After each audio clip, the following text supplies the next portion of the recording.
Olá pessoal, eu sou o Jadson Gomes e esse é o Capitalistas de Merda. Nesse episódio a gente vai falar aí sobre tecnocracia, o impacto da tecnologia na sociedade e o ódio nas redes.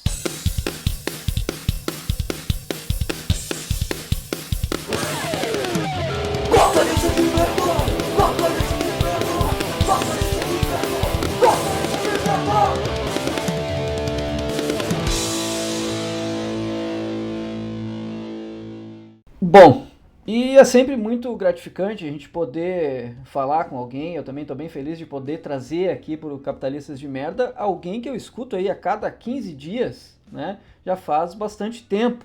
Então hoje eu estou aqui com o Guilherme Felice, que entre várias outras coisas aí, ele é empresário e ele tem um podcast que eu julgo aqui, né? Não é jabá, não é nada, né? Eu julgo um dos melhores podcasts aí dos últimos tempos, que é o podcast Tecnocracia. E aí, Guilherme, como é que tu tá? E aí, Jadson, obrigado pelo convite e obrigado pelas palavras também. Pô, legal, cara. Muito obrigado aí pela tua presença mesmo. E, cara, pra quem tá aqui, né, pra quem acompanha aqui o Capitalistas de Merda, enfim, seja no YouTube ou, enfim, aí nos podcasts, e caso ainda não te conheça, eu acho difícil porque a gente já indicou várias vezes, né, ou episódios ou alguma coisa do manual do usuário e tal, mas pra quem não te conhece aí, uma pequena introdução, assim, aí falando sobre o que tu quiser, pode ser da empresa e tudo mais. Eu fui jornalista durante 15 anos da minha vida. Eu cobri negócios, cobri tecnologia. O último lugar que eu trabalhei foi a editora Globo, numa revista chamada Época Negócios, tinha uma coluna na CBN. E daí chegou uma certa altura da minha carreira jornalística em que eu estava um pouco frustrado porque as coisas eram todas meio iguais. Então daí eu fui demitido em dezembro de 2016 para o meu grande alívio e comecei a pensar o que eu ia fazer da minha vida. Nesse último ano de redação, como eu estava achando que era tudo muito braçal, muito repetitivo, eu me coloquei o desafio de aprender a programar. Então eu comecei a comprar livros, comprar cursos online e com a ajuda de alguns amigos eu comecei a programar em Python e quanto mais eu aprendia, mais eu queria aprender. Então depois que eu fui demitido, eu parei uns 6 meses de sabático para ver o que eu ia fazer da minha vida, já que voltar para ser um jornalista não era uma coisa que eu queria. Muito mais pela questão do modelo de negócio das editoras, né? Assim, isso era no final de 2016, agora em 2020 está muito pior do que estava naquela época. E daí, depois desses 6 meses, estava bem claro que ia envolver algo de programação, que não ia envolver jornalismo, que acho que minha carreira de jornalismo acabou ali. E daí eu virei oficialmente programador e montei uma empresa, né, um estúdio de data analytics chamado Novelo, que ajuda empresas a entender melhor como lidar com esse volume grande de dados que todas as empresas têm, né? É um processo que a gente ainda fala muito sobre isso, mas o mercado brasileiro de dados ainda é muito incipiente. Assim, você tem ainda empresas muito grandes que ainda não sabem direito coisas básicas sobre, por exemplo, onde estão os seus principais bancos de dados. Então, a Novelo, de uma certa maneira, dá a mãozinha, senta junto e fala, ó, dá para fazer isso, não dá para fazer aquilo, e faz projetos baseados nisso. Então, eu ainda, de vez em quando, eu não tenho saudade do jornalismo, mas de vez em quando eu acho que o Tecnocracia ajudou como uma válvula também de sentar para escrever algumas coisas e matar essa rara saudade que de vez em quando dá. Muito legal, assim. Depois eu quero entrar contigo nessa parte da programação, né? Porque, pô, então tu já é um programador aí há 5 anos, né? Então eu tenho até anotado aqui na pauta pra gente falar um pouco sobre isso, eu tenho algumas curiosidades. Mas antes, Guilherme, tu comenta lá, tava até investigando antes aqui, acho que foi lá no primeiro episódio de Tecnocracia, que o nome do podcast, né, Tecnocracia é uma brincadeira ali, né, com o fato de que nós somos governados, né, atualmente pelas grandes empresas de tecnologia. Mas no cenário atual, né, olhando só para o Brasil, a tecnocracia também é o contrário, bem o contrário do que a gente tem no cenário político atual, né? Quando tu montou a ideia do podcast, tu pensava que tu teria esses dois lados assim? Tu já sabia, não? Não tinha a menor ideia. O nome foi a última coisa que faltou quando eu e o Guedin a gente estava discutindo isso, né? O Rodrigo Guedin é o dono do Manual do Usuário. Esse podcast só existe porque ele me convidou para... Ele trabalhava antes na Gazeta do Povo, ele tinha um podcast, e daí ele me convidou para fazer um comentário nesse podcast. E o comentário depois de algumas semanas foi se direcionando para uma coisa que parecia muito natural para mim, que é, assim, a cobertura de tecnologia, de maneira geral, lá fora e no Brasil, sempre foi muito otimista. Eu começo minha carreira de jornalista focado em tecnologia em 2003, 2004. O Facebook ainda estava para ser lançado, né? O Zuckerberg ainda era um sujeito que estava lá nos dormitórios de Harvard. Só que eu acompanhei muito bem como fiz parte também, né? Tem que falar esse tipo de coisa. Como esse discurso otimista permeou essa cobertura e de uma certa maneira, permeia até hoje, né? Como até hoje, assim, a maior parte das pessoas ainda acredita que essas grandes empresas estão oferecendo coisas de graça porque elas querem o nosso bem. Então, eu entrevistei o CEO global do Google, teve alguns jornalistas da minha época que o Zuckerberg veio para o Brasil e ele foi tomar café com esses caras. Eu trocava e-mails com o Biz Stone, que era um dos fundadores do Twitter. Assim, era uma época em que era muito mais acessível esse tipo de coisa. Para as empresas aparecerem, elas precisavam explorar um pouco esse otimismo. Quando o Guedin sai da Gazeta do Povo, acaba o podcast, e daí ele sugere e fala, puta, eu acho que você pode ter um podcast independente, estava muito claro para mim que acho que tinha que seguir um pouco nessas questões mais negativas da tecnologia, porque, afinal de contas, a cobertura positiva você já tinha demais em todo lugar, assim, que é uma espécie de uma inércia dessa tecnotopia, né, desse otimismo que marcou e ainda marca a maneira como as pessoas abraçam a tecnologia como se tivesse problema nenhum. Eu acho que a gente já está numa certa altura de entender que, primeiro, isso é uma balança, você tem coisas positivas, óbvio, mas você tem coisas negativas, e acho que a gente, segundo, começa a se questionar para cada empresa, para cada tecnologia, se elas, no geral, são mais negativas ou são mais positivas. Acho que, para adiantar um pouco a conversa, eu acho que o Facebook, a essa altura do campeonato, é mais negativo. Você pode falar, puta, muita gente se casou, um monte de criança existe por causa disso, doadores de órgão encontraram, você encontrou o seu lugar no mundo em comunidades pequenas, mas você também tem uma série de outras questões que são negativas, né, que são terríveis, né, a influência e a manipulação de eleições, o radicalismo das pessoas, né, como o Facebook Groups teve um papel preponderante para levar a radicalização de milhões de pessoas no mundo, o crescimento de grupos neonazistas e milícias digitais como o QAnon, que estão meio que partindo do nosso pacto civilizatório. Você tem questões muito sérias nesse aspecto. E daí, quando a gente estava decidindo o nome, para amarrar isso tudo, teve essa ideia de dar um nome, porque o nome tecnocracia é uma espécie de um trocadilho, né? Tecnocracia ao pé da letra seria uma espécie de governo em que quem comanda é quem sabe mais. Então, teoricamente, o Ministério da Saúde, numa tecnocracia, seria comandado por um sujeito que entende muito, por exemplo, no Brasil, do sistema de saúde, do sistema público de saúde, das relações com os planos, com os hospitais e tal.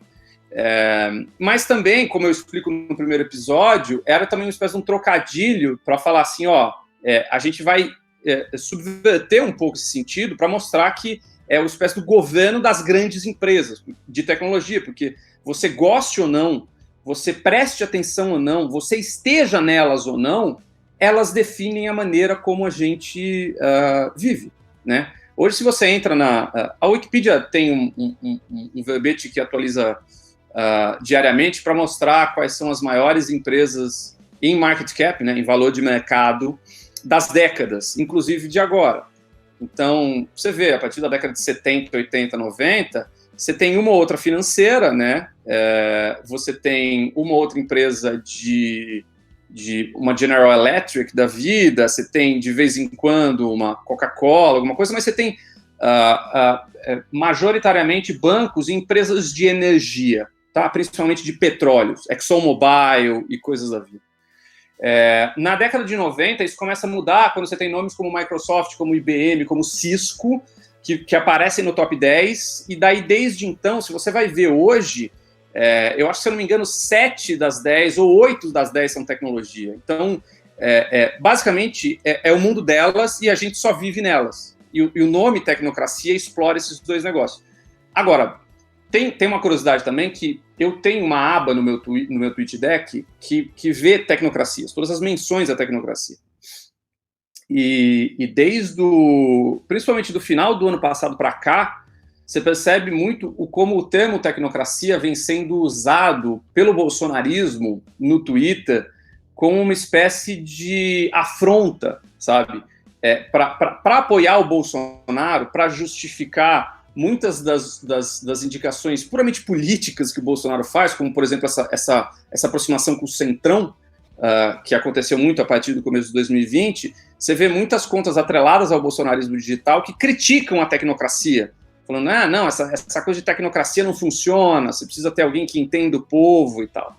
Então, antes eu já tinha que fazer a separação ali, porque tinha muita gente dessa coisa direitista da América Latina que usava, mas a extrema-direita do Brasil entrou forte também para o meu desespero na minha coluna do TweetDeck. Então, agora eu preciso ler algumas dessas barbaridades até encontrar alguém perguntando alguma coisa do Tecnocracia Podcast. Que loucura. E, Guilherme, voltando ali, né, tu comentou uma parte que eu também sempre me questiono, assim, e, bom, trabalho com tecnologia faz bastante tempo, acho que meus únicos trabalhos na vida foram ligados à tecnologia, né, então, desde o início dos anos 2000 ali, quando, enfim, comecei a mexer com computador, comecei a querer programar e tal, e tô aí desde então, né.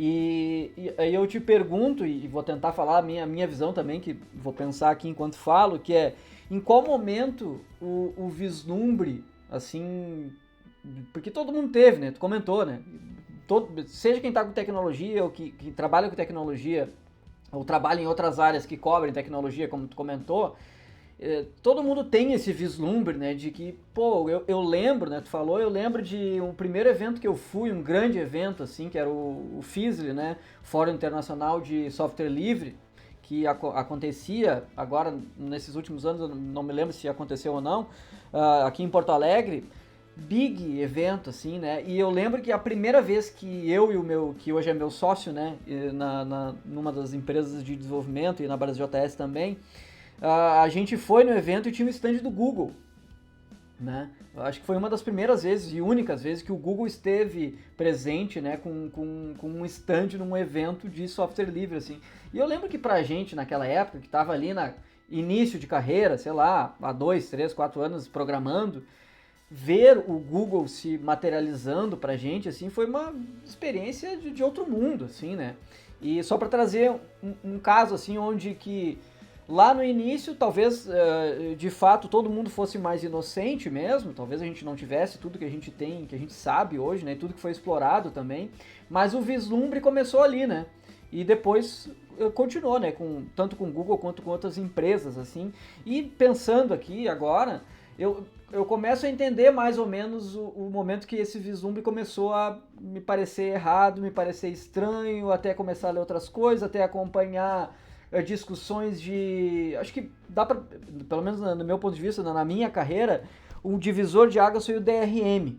As discussões sobre DRM, né? A Netflix querendo a todo custo colocar DRM de qualquer maneira, né? Para que os navegadores suportassem DRM, para que a Netflix conseguisse ir para os navegadores também, né? E eu lembro que ali eu vi uma coisa, né, que era além da tecnologia. Acho que ali foi um marco para mim, assim, não, mas peraí. E aí eu lembro das discussões, de entender com, né, todo o trabalho que a Mozilla fazia e tudo mais. Ali eu comecei a trilhar um outro caminho, que era tentar entender, tá, mas por que, né? O que Hollywood, o que Netflix está querendo fazer, o que tá, né? E ali já deu para ver também que em pouco tempo deu para ver que a gente não tem força, né? A web, né? Até porque ali a gente estava no auge, assim, de Firefox e tudo mais. E ali, rapidamente, se eu não me engano, sei lá, pega aí 1, 2 anos, DRM estava implementado em tudo que é lugar, e quem se opôs, Firefox na época, também implementou de uma maneira ou outra, o negócio virou padrão W3C, e eu vejo que pra mim foi mais ou menos ali, né, depois que eu comecei a estudar mais sobre esse aspecto. Pra ti, foi antes de entrar na programação, lá já no jornalismo, tu comentou, né, que tu começou a olhar, mas tu lembra, assim, qual foi o momento que tu olhou e pensou que, pô, tem algo errado aí no meio. Sim, eu lembro. Eu acho que foram 2 momentos que envolvem o Google no Brasil.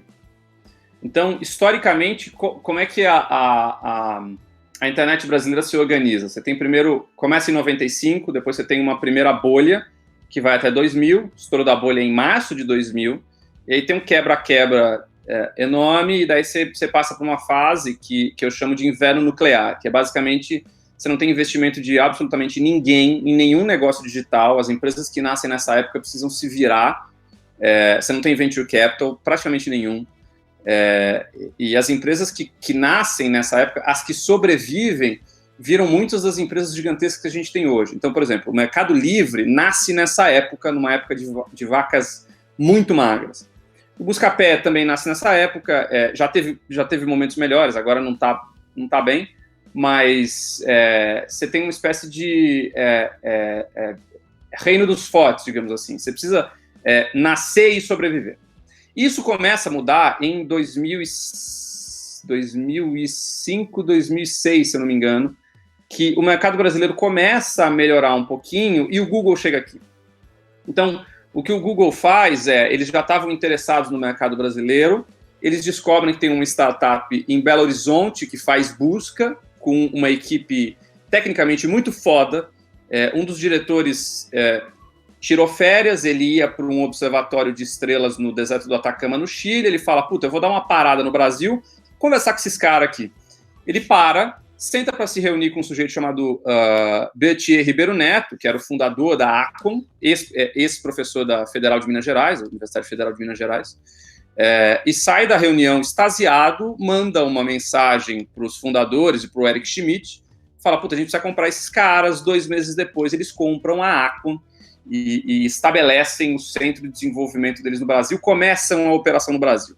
Foi a primeira compra do Google fora dos Estados Unidos, então os caras precisaram resolver um monte de coisa. E até hoje, o Berthier, que eu acho que é um dos caras mais inteligentes, uma das figuras mais interessantes da internet brasileira, que quase ninguém fala, até hoje ele está à frente disso. E daí, você tem 2 lados do Google no Brasil. De um lado, você tem a questão de engenheiros, do outro, você tem a questão comercial. Então, você precisa ter um escritório para lidar com essas coisas. Acho que o primeiro episódio assim, da minha carreira de jornalista que eu começo a ver que há algo por trás desse otimismo, essa coisa, é quando o Ministério Público de São Paulo começa a denunciar casos de pedofilia dentro do Orkut. O Orkut é uma rede social nascida por um engenheiro, tempo livre do engenheiro no Google na Califórnia, e só fez sucesso no Brasil, um pouco na Índia. O Ministério Público começou a descobrir casos pavorosos de pedofilia, e a resposta do Google, num primeiro momento, foi negar que era a responsabilidade deles.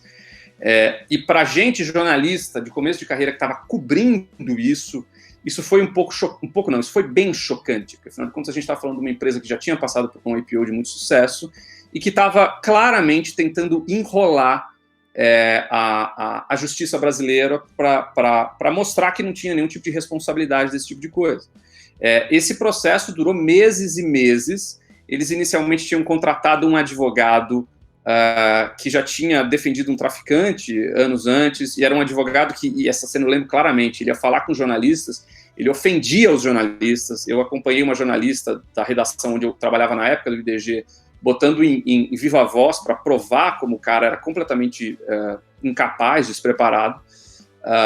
E daí eles mantêm essa postura até que tem um certo momento que o Ministério Público e a SafeNet, que é uma ONG que existe até hoje, o Thiago Tavares tem um trabalho seríssimo nessa questão de ameaças online, eles começam a fazer uma campanha para mostrar para os anunciantes do Orkut que eles estavam atrelando a marca deles a ações de pedofilia.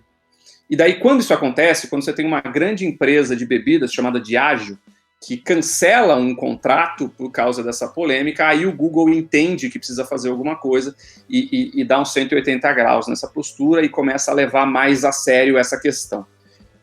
Essa história não é segredo para absolutamente ninguém. Se você procurar Google Orkut pedofilia, você vai encontrar dezenas de reportagens. Você pode também encher o saco do Thiago Tavares, da SafeNet, que estava lá. Então, isso está super bem documentado. Só que daí, isso, para quem estava perto, isso mandava um sinal muito claro, que era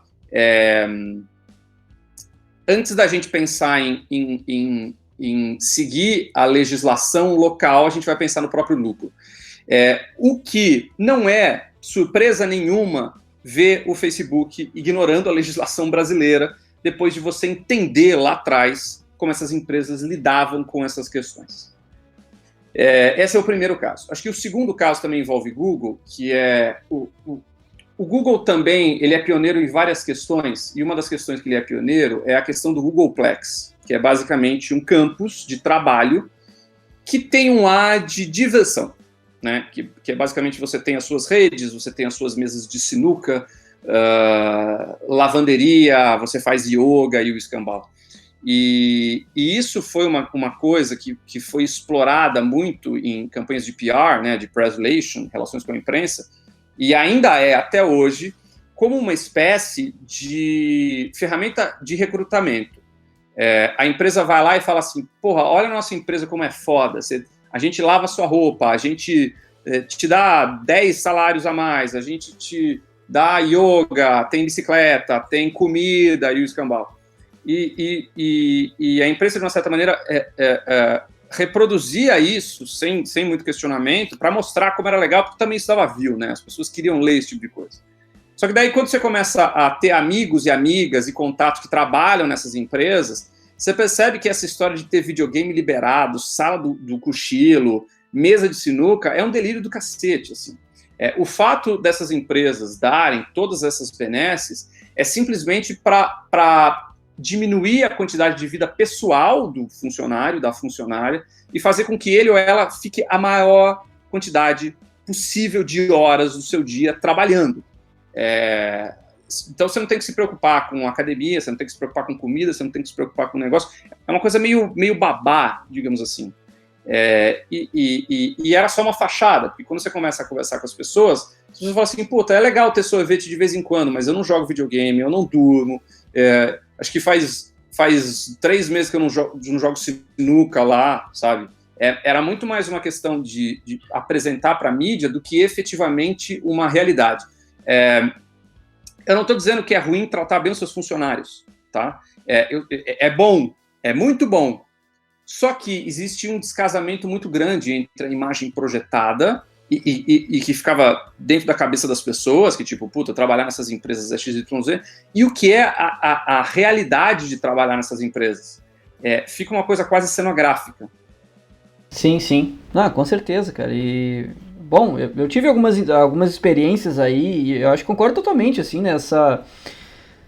Eu também, quando eu vi as primeiras vezes, eu não lembro se eu achei demais ou se eu já tava com esse pensamento de que, pô, deve ter alguma coisa por trás. Eu não sei se quem tá nos assistindo ou ouvindo aqui, quem já teve a oportunidade de fazer aquela famosa trip do Vale do Silício lá, não sei se tu já fez essa famosa trip aí. Não, mas conheço quem fez.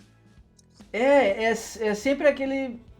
Tu vê que tem um marketing muito grande, assim, né, em cima, assim, e tu vê que não é aquilo mesmo, né, então, sei lá, no Facebook, que eu fui mais de uma vez, né, tu vê aquela ostentação absurda, assim, né, eu lembro que me chamou a atenção na vez que eu fui no Facebook, que daí eu subi naquele telhado, que ali já é absurdo, que é um telhado que tem uma floresta em cima, né, o Facebook embaixo e em cima tem aquela floresta e um gramado, né. E eu lembro que a pessoa que estava apresentando mostrou, né, que mais adiante, assim, tinha uma obra gigantesca, uma obra absurda, gigantesca, que era muito maior do que a sede oficial do Facebook, ele era muito maior.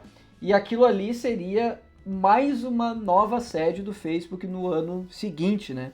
E um negócio megalomaníaco total, assim, né? Então, enfim... Acho que... Que legal. A gente está quebrando as democracias, a gente está radicalizando as pessoas, aumentando grupos neonazis, mas a gente tem uma floresta no teto. Olha como a gente é legal. O ponto principal a gente precisa considerar essas empresas não só por essas questões, se precisa levar, de novo, como eu estava falando no começo, pelas questões negativas. Tem muita gente ainda que olha essa questão da floresta em cima, da comida... e acha que é só isso, né? Acho que é parte daquela coisa do otimismo também. Sim, fliperama e consegue... O que eu achei mais absurdo era uma fábrica de consertar bicicleta e uma fábrica para fazer objetos de madeira dentro da empresa. Para caso tu queira fazer uma coisa de madeira dentro do Facebook, tem uma fábrica lá e tu pode aprender e tal.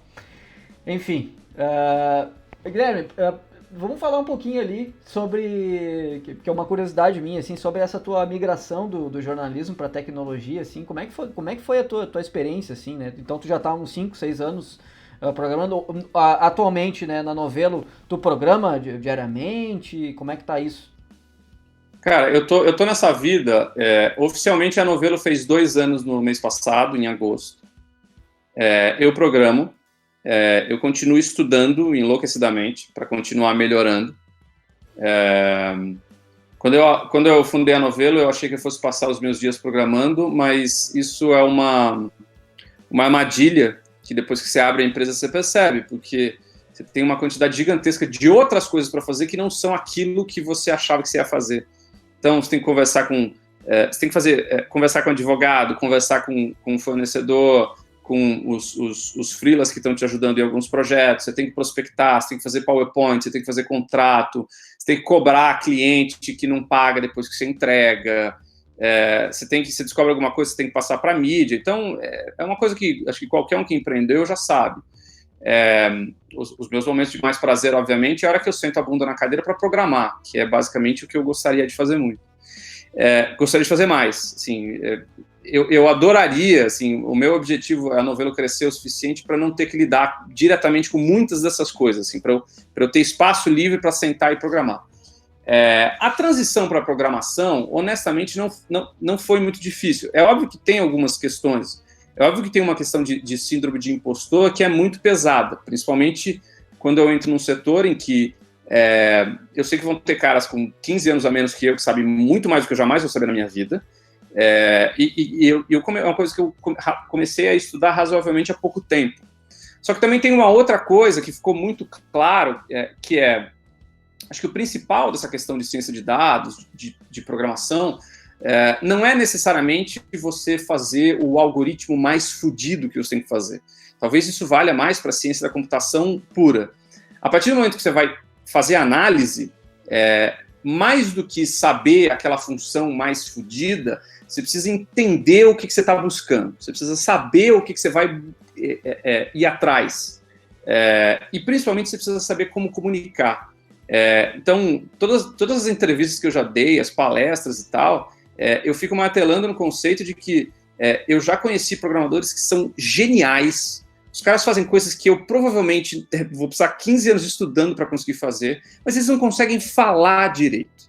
E eu imagino que você que conviva na comunidade de programação também tem uma história muito parecida nesse aspecto, que eu vejo algumas discussões também a respeito disso, e perdoe meu francês, mas de vez em quando fica uma punheta muito tecnológica, muito técnica, quando, na verdade, para resolver alguns problemas, você nem precisa que aquele algoritmo rode 0,2 segundos mais rápido. Você precisa dar atenção em outra coisa, que é basicamente como aquilo vai se realimentar, como é que você consegue explicar isso para as pessoas, como é que você vai integrar aquilo dentro do negócio da empresa. Essa abordagem tecnicista, principalmente em data science e ciência de dados, ela é muito prejudicial, muito prejudicial. E daí, acho que quando eu entendi isso, acho que a síndrome do impostor deu uma diminuída, porque aí pareceu muito claro que o fato de eu ter ficado 15 anos de uma carreira em que eu tinha que ouvir diferentes lados e ir atrás de dados, e organizar os dados e mexer neles para entender coisas, para tirar insights, era uma espécie da alma do que é um cientista de dados. É óbvio que se você vai saber um novo banco de dados, óbvio que você vai, sei lá, tem uma nova biblioteca, você está atualizado, é bom para o seu trabalho. Mas o principal ainda é você sentar a bunda e analisar aquilo e tirar coisas que tenham valor, para que não seja simplesmente o nadar pelo exercício, sabe? Falar, puta, eu fiz essa tal coisa. Tá bom, bonitinho. O que isso devolve? Sabe? Que vantagem isso traz? que eu acho que talvez seja uma parte dessa discussão de ciência de dados que se perde de vez em quando, a hora que fica todo mundo querendo falar em tecnologia. Eu lembro que uma amiga jornalista, há alguns anos, fez uma entrevista com o J.R. Duran sobre câmera. E daí estava lançando uma dessas câmeras do Vale do Silício, que a hora que chegou, todo mundo falou, puta, vai revolucionar a fotografia, e não revolucionou porra nenhuma. Hoje ninguém mais lembra disso. Acho que chamava Litro, com Y, Litro, coisa assim. E daí ela foi perguntar pro J.R. Duran. J.R. Duran é um dos maiores fotógrafos da história brasileira. Ele não é brasileiro, mas ele fez a carreira dele aqui. E daí o Duran ele falou, puta, eu tenho uma certa desconfiança para esse tipo de coisa, porque é tipo você chegar para um cara que cozinha pra cacete e falar assim, pô, lançou o novo fogão, agora as pessoas vão aprender a cozinhar melhor, o que definitivamente não é verdade, tá? Tipo, o que vai fazer um cientista de dados um cara foda, pelo menos a experiência que eu tenho na Novelo dos últimos anos, não é necessariamente o cara saber as coisas mais atualizadas. Ele tem que saber perguntar, ele tem que saber o que ele está indo atrás. Sim, com certeza, cara. E, bom, tu falou que tu foi muito pro Python, né? Trazendo um pouco do lado web, assim, JavaScript, enfim, né? HTML e tudo mais. Todo esse ecossistema web que a gente chama, a gente tem até, não sei se tu acompanha, mas tem muita piada em cima disso, porque não tem como acompanhar, porque tem biblioteca nova todo dia, e é uma que substitui a outra, é uma que é concorrente da outra, e aí já se mistura tudo, porque daí, né, Facebook quer criar uma biblioteca que aí todo mundo vai querer usar, porque depois ela consegue contratar, e o Google também, né, então essas coisas, elas também ficam no meio, e muita gente não percebe, né, todo mundo... E não percebe porque fica no técnico só, né? Então, porque tem essa discussão tecnicista, só para complementar, tem um outro lado ruim também, que ela costuma fechar a porta para quem quer entrar. Porque daí as pessoas estão vendo essa discussão e estão falando, puta, eu entendi 10% do que esses caras falaram, sabe? Uma das coisas que esse cara falou, eu entendi um pouquinho disso, e para ele é fácil, e para mim isso já é difícil pra caramba. Quando, na verdade, no dia a dia, sejamos honestos, assim, você tem uma espécie de uma caixa de ferramentas de programação que você usa mais ou menos aquilo ali. Você se vira mais ou menos com aquilo ali. Eu vejo muito isso no jornalismo, sabe? Tem alguns grupos de jornalistas que programam, e dos últimos anos aumentou muito a quantidade, esse interesse. E daí, de vez em quando, eu vejo algumas discussões que são muito tecnicistas, do tipo, puta, precisa fazer X, Y, Z. E no caso do jornalismo específico, e eu acho que talvez vale para algumas outras áreas também de comunicação, às vezes um Google Sheets resolve lindamente, tá? Tipo, às vezes fazer uma análise na mão, sabe? Só fazendo aquela coisa de dividir uma coluna pela outra, ou fazer um join de uma coisa para outra, resolve tranquilamente.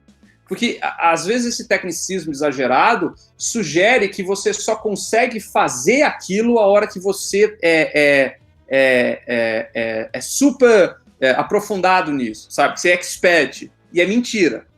Se você for esperar esse tipo de coisa, você não vai fazer nunca. Você precisa evoluindo aos pouquinhos. Sim, sim. Não, isso aí também está conectado com o lance de que quando tu tá aprendendo a programar, pensando assim, e essa discussão sempre rola, né? Normalmente se faz um código muito mais difícil, porque muitas vezes tu quer fazer da maneira mais difícil, porque ela parece mais complexa, e aí tu tem um sentimento bom de que tu tá fazendo um negócio mais complexo que só tu entende. Então, inclusive isso aí tem discussões, né, sobre se for encaixar aí naqueles termos de mercado de júnior, pleno e sênior, né, que sempre rola um debate sobre isso. Mas é aquele lance, quem tá começando escreve aquele código que é complexo pra caralho, né? E quem já tem mais experiência vai escrever ali aquele código mais simples, assim, e isso se aprende, na real, né? Com o tempo se aprende que a gente faz isso. Mas é interessante que tu comentou, né, esse lance da caixa de ferramentas e desse lance do Techniquez também. Com certeza é uma barreira, assim, né, pra galera, e tem uma soberba, né? Toda área tem a sua soberba, eu acho, né? Toda área tem. E é claro, na tecnologia eu acho que ela é um pouquinho maior, assim, e rola bastante, mas eu acho que todas têm, né? Mas, Guilherme, falando aí dos monopólios, a gente já falou bastante, né, dos monopólios das gigantes e tal, mas se a gente for parar para pensar aí num dos principais problemas, que é o acúmulo de dados, né, um dos principais problemas, né, são vários, né, e no meio a tudo isso, tu criou uma empresa de dados, né, Tu falou ali um pouquinho, né, sobre o que vocês fazem na Novelo e tal. Eu dei uma olhada no site ali também de vocês. Mas aquela pergunta meio besta, assim, idiota, e sempre tem, né, de, pô, e como é que se trabalha com os dados de forma consciente? Ou como que tu faz? Porque tô acompanhando o trabalho que vocês fazem, assim, né, que, pô, toda aquela matéria que saiu lá no Intercept, né, todo aquele estudo que vocês fizeram no YouTube e tudo mais. Mas na prática, assim, quando vocês oferecem o serviço, ou quando as empresas chegam em vocês, como que o Guilherme, né, e toda essa bagagem que tu traz, de todo o teu estudo, tudo que tu fala no Tecnocracia, como que tu converte isso pro negócio? Cara, eu acho que tem algumas coisas que são inegociáveis, tá? Acho que ética é a principal delas. No aspecto que lidar com dados dos outros é uma coisa muito sensível. Hoje o mercado de dados no Brasil é uma grande zona, você para pensar. A LGPD, eu tendo a achar que a LGPD é excelente porque ela tende a colocar regras numa coisa que não tem regra nenhuma. Então, por exemplo, uma coisa que a Novelo não faz, que já quiseram e a gente falou que não faz. Enriquecimento de dados. Tá? O que é enriquecimento de dados? Você tem 10 CPF, 10 e-mails de pessoas que se cadastraram no Brasil JS, só tem o e-mail desses caras. Tem um mercado enorme no Brasil, que você chega para esses caras, você dá esses 10 e-mails e fala assim, eu quero o CPF, eu quero o nome da mãe, quero o nome do pai, quero tamanho da renda, quantos carros tem, esse tipo de coisa. Os caras vão pegar aquilo lá, enriquecer os seus dados e te devolver por um preço. Por que esse mercado está numa zona cinza? Esse mercado está numa zona cinza porque ninguém consegue garantir de onde esses caras pegaram esses dados. Se for para apostar dinheiro, eu aposto que muitas dessas empresas pegam dados vazados, sabe? Pegam dumps de bancos de dados que vazaram aí para você conseguir fortalecer aquele banco de dados que você tem. Eu não tenho nenhuma informação a respeito disso. Eu estou simplesmente conjecturando esse tipo de coisa. Exatamente por não ter regra nenhuma. Exatamente porque não tem nenhuma espécie de modelo de cercadinho que diga o que pode, o que não pode. A gente, em termos de Novelo, tá? A gente respeita a LGPD, a gente fecha os contratos de privacidade e a gente tem algumas regras básicas sobre como tratar esses dados e o que fazer com esses dados a hora que acabou o projeto, a hora que não está fazendo mais esse tipo de coisa. Isso se o projeto, obviamente, lida com dados do próprio cliente. Então, se esse é o caso, então muitas vezes a gente já trabalhou e fala assim, a gente não vai fazer nada na nuvem, a gente vai fazer tudo on-premise. Ou seja, os caras já têm infraestrutura com as camadas de segurança, o dado não sai dali, então a gente abre uma porta para você faz todo o tratamento aqui, sabendo esse tipo de coisa, e com contrato e com camadas de segurança, tudo juridicamente correto para que tenha esse tipo de coisa. Eu acho que é bom levantar essa questão, é bom falar sobre isso, porque acho que uma das questões que ainda afastam muitas pessoas é esse medo do que vai ser os próprios dados, tá?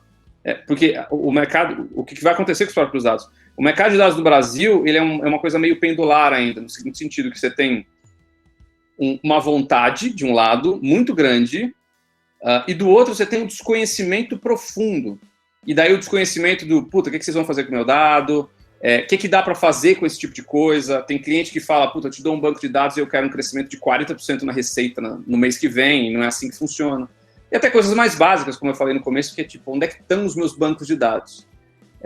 Acho que a gente está melhorando, é inegável, mas a gente ainda tem um bom caminho para percorrer até que tenha... primeiro que tenha alguma coisa prática, né, uma relevância prática. No sentido da gente saber que as empresas que não seguirem a LGPD vão ser punidas por isso. Eu torço muito para que isso seja verdade, mas eu também não tenho essa certeza. E o outro é que para essa percepção, caso aconteça da punição, que essa percepção atinja o mercado todo para dar uma espécie de segurança, porque essa segurança acaba incentivando as empresas a contratarem.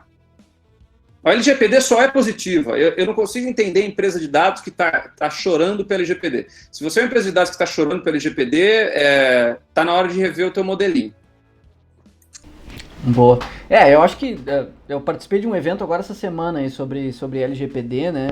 Mas o ponto que eu levantei é muito mais na questão dos usuários, né? Das pessoas na internet, assim, que eu também concordo contigo e acho que LGPD é super importante, mas eu acho que ela é só um pedacinho, né? E eu acho que ela é um passo também, que claro, antes a gente não tem nada, né? Mas eu acho que tem muita coisa que é muito subjetiva e muita coisa que a gente vai aprender. Então, mas eu lance assim, porque hoje, né, no Brasil normalmente as coisas demoram mais, tecnicamente, né? Mas eu vejo muita galera olhando para LGPD como se fosse um botão, né? Ah, não, agora a gente tem que se adequar a isso aqui, deu, acabou. Só que é muito mais complexo que isso, né? Tem que resolver muito mais coisa. Então, concordo, acho que ela é super positiva, mas eu encaro ela como um primeiro passo, assim, né? Principalmente se for pensar no consumo, né? No consumidor, quem usa, né?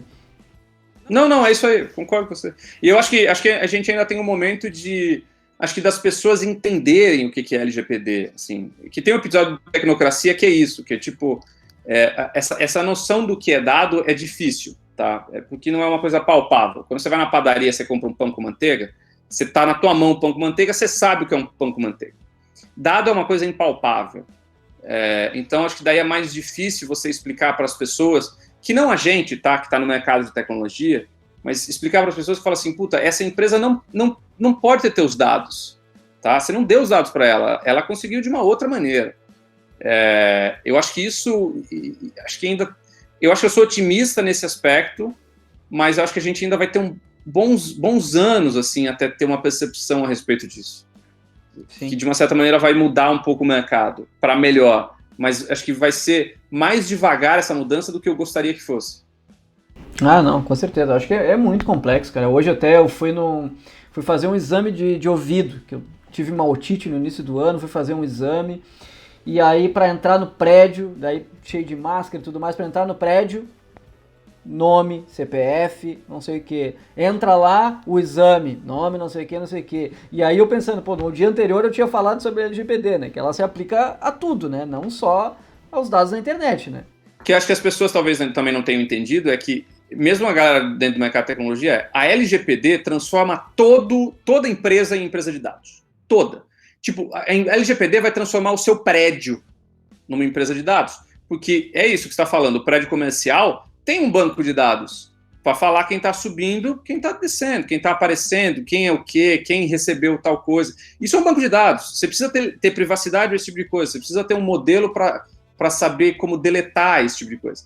Isso é o que a LGPD professa. E, de novo, estamos num país que tem a triste máxima da lei que pega e a lei que não pega. A LGPD, sem a Agência Nacional de Privacidade de Dados, a ANPD, ela praticamente vira uma ficção. E a NPD foi criada por um decreto do Bolsonaro, mas ainda está cheia de gente ligada a ele, não tem a autonomia que se espera. Então, eu fico com a forte impressão que a LGPD fica uma coisa cenográfica. Forte impressão, infelizmente. E também tem o ponto que são as pessoas, né? A gente também precisa... né? A gente precisa entender para cobrar os direitos, no caso, né? Mas acho que realmente vai demorar aí uns bons anos, né? Guilherme... Tá me corrigindo, eu errei o nome. É a Autoridade Nacional de Proteção de Dados, a ANPD. Tá, boa. Meu lado jornalista fazendo erratas. Boa, em tempo real. Guilherme, eu tinha uma pauta maior aqui, tinha várias coisas, mas a gente já está há um bom tempo e eu vou pegar uma específica que eu tô curioso para falar contigo e é uma coisa que está me agoniando bastante. Eu vou até fazer um outro episódio depois aqui pro canal, pro podcast. Eu estou escrevendo um texto sobre isso e eu vi que tu postou, inclusive, no Twitter essa semana alguma coisa relacionada. Mas assim...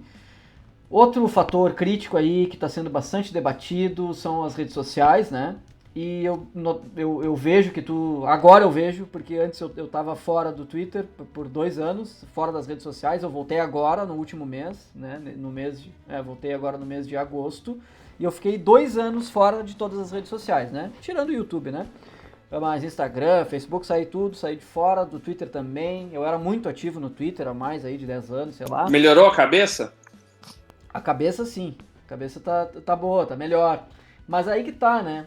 Então eu resolvi voltar pro Twitter, né? Por alguns motivos. Um deles é porque eu queria fazer um experimento, que é, bom, 2 anos atrás tava de uma maneira, né? E agora como é que tá? E aí eu fiquei 1 mês estudando, colhendo várias coisas, seguindo pessoas que eu não seguia, desseguindo muitas pessoas e tudo mais. E eu cheguei numa conclusão, assim, que pra mim tá muito pior o Twitter, né? E aí hoje até eu falei sobre isso no Twitter, uma galera comentou, pô, eu pensei, talvez seja a minha cabeça que mudou, e com certeza mudou em 2 anos, que bom, né? Assim, enquanto a gente tá evoluindo, tá bom, né? Mas o resumo, assim, no meu ponto de vista, e estou escrevendo sobre isso, logo eu vou sair um post lá no meu blog, é que piorou muito, assim, pegando o contexto do lance do ódio e do tom e do jeito que as coisas circulam por lá, né? E nesse último mês que eu pude acompanhar, tem uma galera super galera de boa, né? Galera que ou eu já conhecia ou que estava presente ali. E eu vejo a galera, essas mesmas pessoas, elas se matando, assim, sabe? Colidindo e discutindo com ódio cada uma das pontas, assim, e indo além da polarização. Não é nem Bolsonaro anti-Bolsonaro, né? Não é nem racismo antirracista. É qualquer assunto. É qualquer assunto, e isso me fez concluir isso. Cara, piorou demais, e eu não sei se eu quero continuar por aqui. Vou continuar por outros motivos, assim, porque eu quero continuar esse experimento, né? Mas como que tu vê isso? Porque eu vi que tu falou também alguma coisa sobre esse lance do ódio no Twitter e tudo mais, mas tu tá imagino, né, que tu esteja com o viés de alguém que está lá dentro. Eu tô vindo de fora agora e eu tô assustado, assim, nesse mês de uso. Cara, eu há muitos anos, acho que em 2008, 2009, eu fiquei 1 ano fora do Twitter também. Porque eu percebi que eu estava ficando muito cansado emocionalmente. E daí, depois de 1 ano, eu voltei. Por que eu ainda não saí do Twitter, eu não sei responder direito para você. Acho que é a única rede na qual eu ainda sou ativo. Acho que tem aquela coisa do consumo desenfreado de energia, que é uma... De energia, sim, mas de notícia também, né? E daí, consequentemente, de energia. Você ficar com aquele FOMO achando que está acontecendo alguma coisa muito foda, mas nunca está acontecendo. Eu concordo com você, a situação está muito pior. Eu acho que a partir do momento... E eu acho que é uma consequência também da polarização de uma maneira geral, né? A partir do momento que você tem um presidente também que usa o Twitter como fonte oficial de comunicação, você tem mais operações ali dentro para fazer esse tipo de coisa, fica muito mais uma trincheira e outra. E ainda que você bloqueie, ainda que você não entre nessas discussões, é inevitável que essa polarização meio que molda um pouco a nossa resposta, tá? E mesmo que você esteja dentro da sua bolha, com seus amigos, para manter a saúde mental, ainda assim a plataforma, de uma certa maneira, te direciona, te programa a ter alguns impulsos de fazer uma dessas respostas mais escrotas, mais grosseiras e tal. Tem a questão da raiva também, né? Tecnocracia novo subiu hoje, que é sobre raiva. Principalmente no Twitter, assim, acho que mesmo com um feed bem customizado e tal, é impressionante como você sai do Twitter, você entra tranquilo e sai do Twitter espancado emocionalmente, sabe? Revoltado com as notícias que você lê, com algumas atitudes das pessoas. No Tecnocracia, inclusive, eu falo essa piada aqui, eu tenho a teoria de que o Twitter ele funciona no modelo que é a revolta do dia, é tipo restaurante, assim. Você entra num restaurante aqui em São Paulo, que sexta-feira não lembro qual que é o prato, peixe. Sexta-feira tem o prato peixe, sábado tem a feijoada, quarta tem a feijoada, segunda tem o virado paulista e tal. E no Twitter é isso, você tem uma revolta do dia, você entra lá e você fica revoltado pra caralho com alguma coisa, e daí você vai lá, retweeta, marca uma posição, xinga alguém e sai do dia e fica bem cafeinado, né? Porque a raiva funciona como uma espécie de uma cafeína, e você fica o dia inteiro meio perturbado com esse tipo de coisa. Daí você desconecta e volta no dia seguinte e começa tudo de novo. Tem dias que, inclusive, tem 3, 4 pratos para você ficar revoltado. Eu não consigo ver um uso do Twitter que não envolva, sabe, esse tipo de revolta. O que faz muito mal para nossa cabeça. Faz muito mal. Guilherme, por que você está lá ainda? Eu não sei responder. Tem algumas coisas legais que você coloca. Tem, mas eu acho que o preço que ele cobra ainda é alto. O preço que ele cobra é alto. E a gente não está falando só de política, de novo. Às vezes você está discutindo algumas coisas que não tem absolutamente nada a ver com política, e acho que todo mundo sabe qual é a minha posição política, em termos de ser anti-bolsonarista, de ser contra um sujeito que é contra a democracia, mas isso fica muito claro no Tecnocracia. Depois que eu deixei isso mais claro, um monte de gente me mandou mensagem falando, você está misturando as coisas. Teve um cara, inclusive, deixou um comentário no Apple Podcast falando, não, o podcast era bom, mas o cara está se perdendo nessa questão política. Eu vou imprimir e botar num quadro na minha parede, porque esse é o tipo de elogio que eu gosto de receber. Mas mesmo quando não é a questão política, quando é uma questão de música, ou uma questão de literatura, sabe, ainda tem uma agressividade, sabe, ainda tem uma certa violência ali, velho.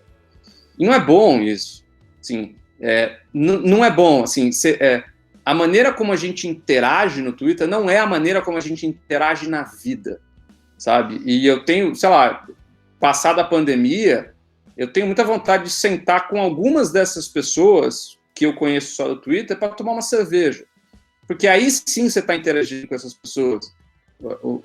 O Twitter ele nos coloca numa realidade que só existe ali, sabe? Tem uma urgência ali, que tem uma violência. A vida é muito violenta fora, mas aquela coisa constante, da raiva constante, da violência constante, isso não faz bem, cara. Isso não faz bem, isso funciona como droga. Então, parabéns você por ter saído. Talvez valha a pena você sair de novo. Eu vou pensar em fazer isso também. É o que eu tô pensando, porque eu fiquei realmente abismado, assim, sabe? Porque, como tu falou, não é só política, às vezes é uma coisa boba, ou às vezes é uma coisa que me parece que... Talvez seja ilusão também, né? Mas me parece que poderia ser muito mais construtivo, assim, né? Porque hoje a gente não tem um lugar construtivo. E aí, claro, não quero ser saudosista, né? Mas, pô, olhar pra trás a gente tinha algumas coisas, assim, sei lá, um fórum. Pô, o Stack Overflow é construtivo. Né? Stack Overflow é construtivo. Pra quem... Mas, é tóxico também. Existe uma discussão pesada sobre como tem uma galera que é babaca, que é tóxica no Stack Overflow, tipo, que dá umas respostas, mas dá uma espinafrada nos outros. Isso, inclusive, tem posts e posts das pessoas. É positivo? É positivo. Mas acho que toda a comunidade online acaba caindo nisso, né? Se a gente para pensar. O QAnon nasce num Chan. O Chan é um fórum. É um fórum, sabe? É difícil essa questão do ódio das comunidades online. É muito difícil. Mas o que a gente faz, então, Guilherme? Tu já deve ter pensado sobre isso, porque eu penso diariamente em soluções, talvez tecnológicas ou não, mas tipo, a gente, o que? Será que não podemos estar online? Então a gente não, a internet não serve para isso? O que a gente vai fazer assim? Não, eu acho que hoje, no episódio de hoje de Tecnocracia, eu faço uma ressalva, que é tipo, a gente tem um risco de achar que a internet nos deixa raivosos. Assim, o que nos deixa raivosos é basicamente a gente estar convivendo dentro dos ambientes de plataformas que querem a nossa raiva para lucrar mais, né? Então, o Twitter é uma empresa multibilionária, o Facebook é uma empresa multibilionária, o Instagram está criando uma geração com dismorfia corporal, né? Acho que um dos Tecnocracias Futuros vai falar sobre como não tem terapeuta e psiquiatra pobre no mundo inteiro nas próximas décadas por causa do Instagram, sabe? O Instagram fez esses caras, garantiu o emprego desses caras durante décadas. ainda existe maneiras de você ter comunidades pequenas centradas em alguns assuntos específicos. Mas aí você precisa claramente ter uma ação enérgica de quem faz aquela comunidade. Eu acho que, por exemplo, o que o Guedin faz no Manual do Usuário é foda nesse aspecto, que é assim, a comunidade quem gere é ele, né? Eu tô falando como se fosse o Guedin. A comunidade quem gere sou eu, e tem algumas coisas que eu nem abro para discussão, sabe? Que de vez em quando aparecem nos comentários dos caras uns leitores falando assim, não, porque não tem que ver gênero, sabe? Sabe aquelas bobagens? Não tem que ver gênero, não tem que ver cor. Sempre quem fala isso é homem branco. Sempre quem fala isso é homem branco. E daí tem algumas coisas que são básicas, que fala, cara, não é isso. Assim, esse tipo de coisa a gente não vai nem discutir, para não ficar discutindo se a Terra é plana ou redonda. Tipo, partimos desse negócio aqui. Todo mundo parte desse negócio. Se você não parte desse mínimo, meu amigo, tchau. Sabe, tem comunidade pra cacete para você se encontrar.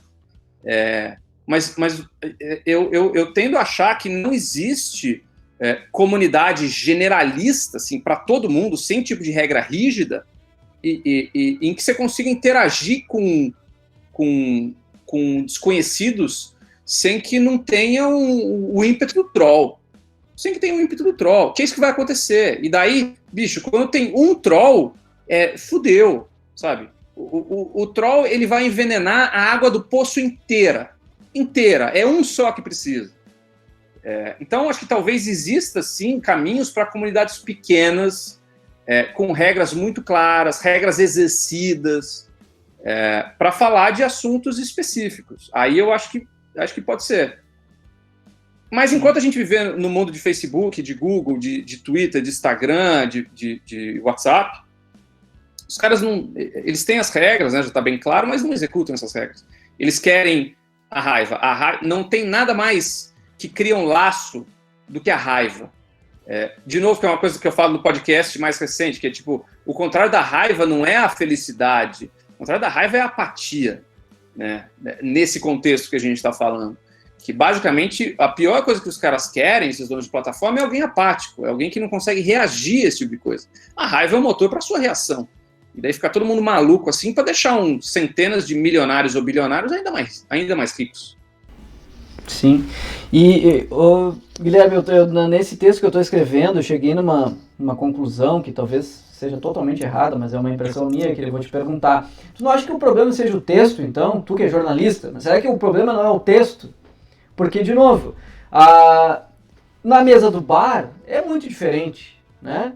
Acho que não. Porque se fosse texto, a gente não teria comunidades tóxicas no YouTube. E o YouTube é uma das paradas mais tóxicas que tem na internet. Sim. O YouTube tem nichos que são nojentos. Acho que a questão quando você está na mesa do bar, você está vendo a reação das pessoas. Você está interagindo com as pessoas. Essa coisa do 1 para N tem esse efeito de você não ver. Assim como também os trolls, as comunidades online. Você vê alguém na sua frente, te provavelmente desengatilha desses comportamentos imbecis e criminosos. Não estou falando que vai acabar com o crime, não é isso. Tem gente que vai ser criminosa com você na frente ou sem você na frente. Mas certamente desmotiva um pouco aquele comportamento troll que a gente vê em gente normal, digamos assim. Sim, sim. Não, mas eu acho que assim, com certeza, o YouTube é das piores e é um conteúdo em vídeo, mas o que eu tô querendo dizer nesse tempo que eu fiquei fora das redes, no WhatsApp eu tava presente, né? Então tinha alguns grupos aí com amigos e tudo mais, e é exatamente a mesma coisa do que o Twitter, do que grupos no Facebook, do que qualquer comunidade que envolva texto. Isso que eu tô querendo dizer, sabe? Porque, claro, tem todas aquelas coisas que já estão manjadas, de que tem o tom do texto e tudo mais, mas eu acho que talvez seja somando a capacidade de se expressar ali rapidamente via texto com a falsa ilusão do conhecimento que a internet traz, né? Fica muito difícil de tu ter, porque um dos motivos que eu saí não tem como ter diálogo com ninguém nas redes sociais, não tem como, né? E no WhatsApp é a mesma coisa, então grupos de WhatsApp eu tô cada vez em menos, eu tô em 1 ou 2, porque não tem como ter uma um lampejo, assim, nada, sabe? Então acho que, de novo, pode parecer o lance de que, pô, tô querendo, né, que ninguém mais use internet, vamos pro bar quando acabar a pandemia, mas, cara, nada substitui mesmo, assim, né? Acho que não. Eu não sei. Eu sou pessimista quanto a isso. Assim, é bom a gente discutir, é bom a gente interagir nessas coisas, mas a gente está vendo um lado bem ruim da sociedade. Assim. E daí eu tento entender de uma maneira mais isenta possível para ver quais são os problemas, né? Onde estamos indo. A manifestação de governos autoritários e de extrema-direita parece claramente uma consequência direta disso. Claramente, dessa coisa de se fechar na sua bolha, de acreditar no que se quer acreditar, e independente se aquilo sei lá, uma realidade delirante, né? Se é uma mentira deslavada. Sei lá, eu não tendo a ser... honestamente, eu não tendo a ser muito positivo em curto prazo. Eu acho que vai piorar muito antes de melhorar. Principalmente que as empresas que estão aí, que moldam essas coisas, elas não vão para lugar nenhum. Ninguém vai tirar. O Zuckerberg é indemissível. Indemissível. Enquanto o Facebook estiver lucrando os seus bilhões por trimestre, o cara não vai sair dali. Não vai. E mesma coisa do Jack Dorsey. A presidência Trump é excelente para o Jack Dorsey, né? Vai ver quanto evoluiu o preço da ação do Twitter desde 2016, quando o Trump foi eleito. Muito. Assim, para amarrar o começo da conversa, é a tecnocracia com o trocadilho, né? A gente está meio que sendo governado por uns caras que não têm... Eles fazem o que eles querem, sabe? Não tem nenhum tipo de regulamentação. Acho que a gente vai olhar daqui a 10 anos, 20 anos para trás e falar, cara, como foi possível, sabe? Vocês ficarem num ambiente tão nocivo, tão tóxico como esse, sabe? A gente acha normal isso hoje. Não é normal. O que a gente está vivendo hoje não é normal. É bom que isso fique claro. Assim, eu de vez em quando sou chato de ficar batendo na tecla, mas não é normal. Não é bom para a cabeça isso que está acontecendo. Não é bom. E para outras coisas além da cabeça. Para o bolso também não é. Com certeza. Guilherme, para a gente fechar aqui, aquela clássica aí de podcasts e canais e tal, aqui eu chamo de dicas capitalistas, que pode não ter nada a ver com capitalismo, né? Mas alguma coisa aí que tu leu por último, eu sei que tu lê bastante, ou alguma coisa mais do entretenimento, série, filme, algum site legal, sei lá, qualquer coisa, alguma dica aí que tá na tua cabeça aí de ultimamente. Cara, existem formas de você combater esse momento que nós vivemos. Assim, eu aconselho para todo mundo, comecem a meditar. Assim, meditar é a coisa mais simples que se pode fazer, é simplesmente ficar quieto durante 10 minutos. É muito pouco, é muito simples. Mas quando você começa a fazer, você percebe o quão difícil é. Principalmente para você meio que fazer as pazes consigo mesmo. Eu acho que quem já ouviu Tecnocracia com um pouco mais de atenção percebe o quanto... Eu não acho que o problema seja a tecnologia, sabe? Acho que no fim das contas, a gente acaba canalizando nas tecnologias as angústias, as dores, as raivas que a gente tem da vida. Que todo mundo carrega, todo mundo tem dor, todo mundo não entende coisa, todo mundo tem vontade de chorar de vez em quando. E daí a gente projeta isso na tecnologia e faz com que a gente faça, sabe? Reaja dessa maneira. Então, já que a tecnologia não vai mudar, eu acho que o caminho é se mudar, é entender um pouco o que faz com que a gente tenha esses comportamentos e caia nessas armadilhas. Então, bom, se puder fazer terapia, eu sempre aconselho as pessoas a fazerem terapia, mas se não puder, porque afinal de contas estamos numa crise, não é uma coisa muito barata e tal. Meditar já é um puta começo, tem aplicativos de graça, sabe? Vamos entender de onde vem a fúria, de onde vem a carência, de onde vem o desgosto, sei lá, a dor que a gente sente. Todo mundo sente. Vamos parar de jogar na tecnologia e vamos resolver essa merda, porque senão a dor vai se perpetuar nisso daí. E daí isso envolve também ter contato com coisas belas. É um papo meio hippie, assim, mas eu acredito piamente nisso, que é tipo, a gente passa tanta raiva, a gente vê tanta coisa medonha na internet, cara. Você tá vendo no Twitter, daí aparece um vídeo de um cara sendo assassinado, sabe? Hoje eu tava vendo no Twitter uma coisa dessa, um pré-candidato tomando tiro numa live, os caras publicando, assim, bicho, valeu, cara, eu não vou ficar vendo um cara tomando tiro, sabe? Então, tipo, para expulsar a raiva, sabe, para não ficar consumido por isso, vamos consumir o que a humanidade faz de melhor. Então, tipo, vamos ler, eu tô acabando o Ana Karenina, do Tolstói, vamos ouvir coisas boas, vamos conversar com pessoas decentes, sabe?